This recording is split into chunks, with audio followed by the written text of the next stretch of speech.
Assalamualaikum, hai semua. Masih di catatan istimewa guys. Dampak Perang Dunia II tak hanya berlangsung di berbagai negara Eropa dan sekitarnya. Sejumlah negara di Asia pun memiliki banyak cerita Perang Dunia II serta perlawanan yang beragam dan signifikan. Berikut rangkuman yang paling populer sejarah perlawanan di Asia terhadap penjajahan Perang Dunia II versi catatan istimewa. Bagi kamu yang penasaran, tonton sampai habis. Namun sebelum lanjut, bagi kamu yang baru gabung di channel ini, terus dukung channel dengan tekan tombol like, subscribe, dan loncengnya agar kamu terus mendapatkan notifikasi info baru dari catatan istimewa.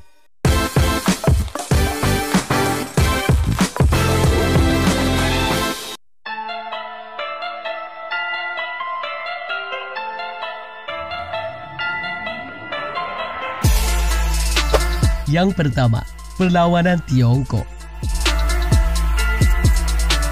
Perang Tiongkok-Jepang juga dikenal sebagai Perang Sino-Jepang kedua, terjadi dari tahun 1937 hingga 1945. Ini adalah konflik berskala besar antara Republik Tiongkok yang dipimpin oleh Kuomintang di bawah Chiang Kai-shek dan Kekaisaran Jepang. Perang ini bermula dengan insiden jembatan Marco Polo pada tanggal 7 Juli 1937 dan akhirnya bergabung dengan Perang Dunia II. Invasi Jepang ke Tiongkok diwarnai oleh kekerasan, penjarahan, dan perampasan wilayah. Pertempuran sengit terjadi di berbagai wilayah Tiongkok, termasuk kota-kota besar seperti Nanjing yang terkenal dengan pembantaian Nanjing, di mana ratusan ribu warga sipil dan tentara Tiongkok tewas. Perang ini memiliki dampak besar terhadap Tiongkok dan masyarakatnya. Meskipun Kuomintang dan Partai Komunis Tiongkok awalnya memiliki perbedaan ideologis dan persaingan, mereka akhirnya bekerja sama dalam perlawanan terhadap invasi Jepang. Setelah berakhirnya Perang Dunia II, konflik ini berujung pada kemerdekaan Taiwan dan pendirian Republik Rakyat Tiongkok di daratan Tiongkok. Perang Tiongkok-Jepang juga memiliki dampak global, karena konflik ini menjadi salah satu komponen dari Perang Dunia II. Setelah perang berakhir, hubungan antara Tiongkok dan Jepang masih dipengaruhi oleh kenangan traumatis dari perang dan sejarah kontroversialnya.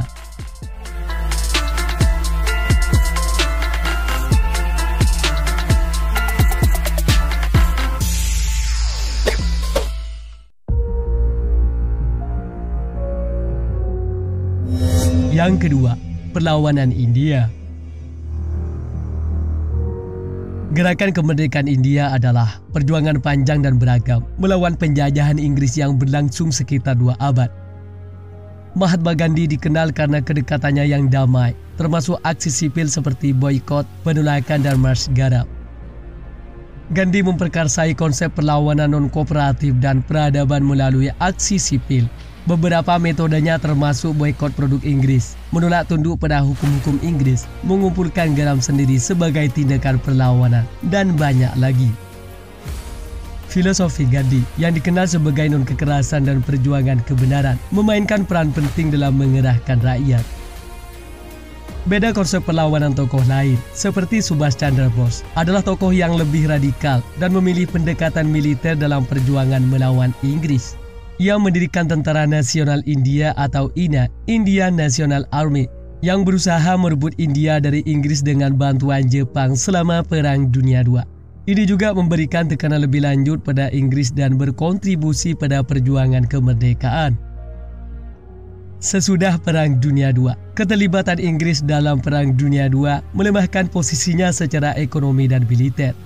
Setelah perang, tekanan internasional dan perjuangan yang semakin kuat di dalam negeri mendorong Inggris untuk akhirnya memberikan kemerdekaan kepada India pada tanggal 15 Agustus 1947. Gerakan kemerdekaan India tidak hanya melibatkan tokoh-tokoh terkenal, tetapi juga melibatkan jutaan rakyat India dari berbagai lapisan masyarakat yang turut serta dalam protes, mogok, dan aksi perlawanan lainnya.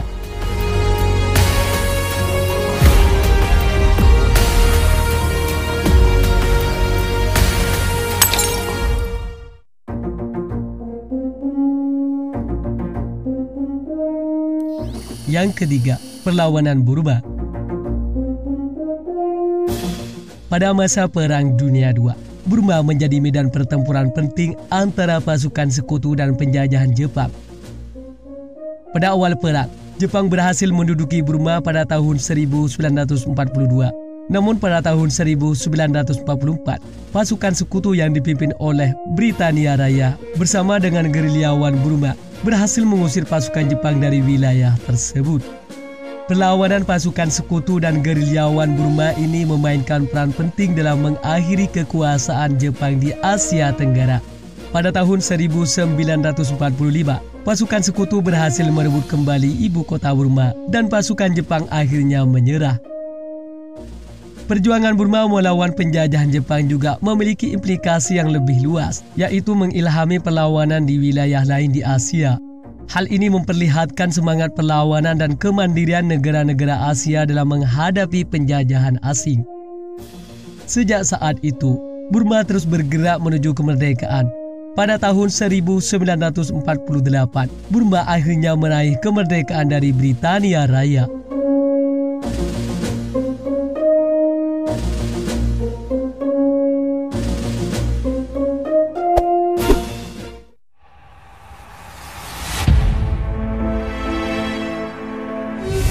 Yang keempat, perlawanan Filipina. Pada tanggal 8 Desember 1941, hanya beberapa saat setelah serangan Pearl Harbor, Jepang menyerang Filipina. Dalam beberapa minggu, mereka berhasil menguasai sebagian besar wilayah Filipina, termasuk ibu kota Manila. Pada awal penjajahan, Jepang menjalankan kebijakan represif dan penindasan terhadap penduduk Filipina. Meskipun Filipina dikuasai Jepang, beberapa kelompok pemberontak dan gerakan perlawanan tetap aktif. Salah satunya adalah Hukbalahap yang dipimpin oleh Louis Taruk. Mereka melancarkan perang gerilya melawan pasukan Jepang. Saat pasukan sekutu di bawah pimpinan Amerika bergerak untuk merebut kembali Filipina, beberapa kelompok gerilya Filipina bekerja sama dengan mereka. Salah satunya adalah pasukan pembebasan Filipina yang dipimpin oleh Jenderal Douglas MacArthur. Mereka melancarkan serangan untuk merebut kembali wilayah-wilayah yang telah dikuasai Jepang. Salah satu momen penting dalam kampanye Filipina adalah Pertempuran Manila pada tahun 1945. Pertempuran ini melibatkan pasukan Amerika dan Filipina yang berusaha merebut kembali ibu kota Manila dari pasukan Jepang. Pertempuran ini berlangsung selama sekitar sebulan dan menyebabkan kerusakan besar di kota tersebut. Melalui serangkaian pertempuran dan operasi militer, pasukan sekutu berhasil mengusir pasukan Jepang dari Filipina. Tanggal 5 Juli 1945, Amerika mengumumkan pembebasan Filipina dari penjajahan Jepang.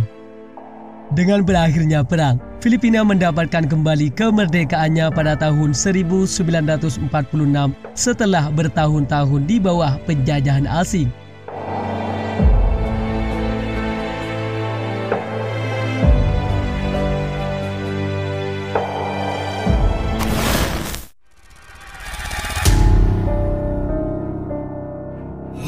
Yang kelima, perlawanan Indonesia. Perjuangan kemerdekaan Indonesia melawan penjajahan Belanda dimulai sejak awal abad ke-20. Pada tahun 1942, selama Perang Dunia II, Indonesia diduduki oleh Jepang yang menggantikan penjajahan Belanda. Setelah Jepang menyerah pada tahun 1945, Indonesia menyatakan kemerdekaannya pada tanggal 17 Agustus 1945 melalui proklamasi kemerdekaan yang dibacakan oleh Soekarno dan Muhammad Hatta. Namun setelah kemerdekaan, Indonesia tak habis cerita. Peristiwa demi peristiwa terus datang bersilih ganti. Belanda yang dipimpin Jenderal Simon Hendrik Spot mencoba untuk mengembalikan kekuasaannya di Indonesia, memicu perang kemerdekaan Indonesia yang berlangsung hingga tahun 1949. Perjuangan melibatkan berbagai taktik perlawanan, termasuk diplomasi internasional dan perang gerilya. Perlawanan ini melibatkan Jenderal Sudirman selaku Panglima Besar pertama TNI dan salah satu pemimpin terkemuka dalam perjuangan kemerdekaan. Jenderal Sudirman memimpin pasukan TNI dalam berbagai taktik perang gerilya dan pertempuran melawan pasukan Belanda. Pada tahun 1949, tekanan internasional dan perjuangan rakyat Indonesia akhirnya membuat Belanda mengakui kedaulatan Indonesia. Pada tanggal 27 Desember 1949, Belanda menyerahkan kedaulatan tersebut kepada Republik Indonesia Serikat atau RIS, yang kemudian berkembang menjadi Republik Indonesia.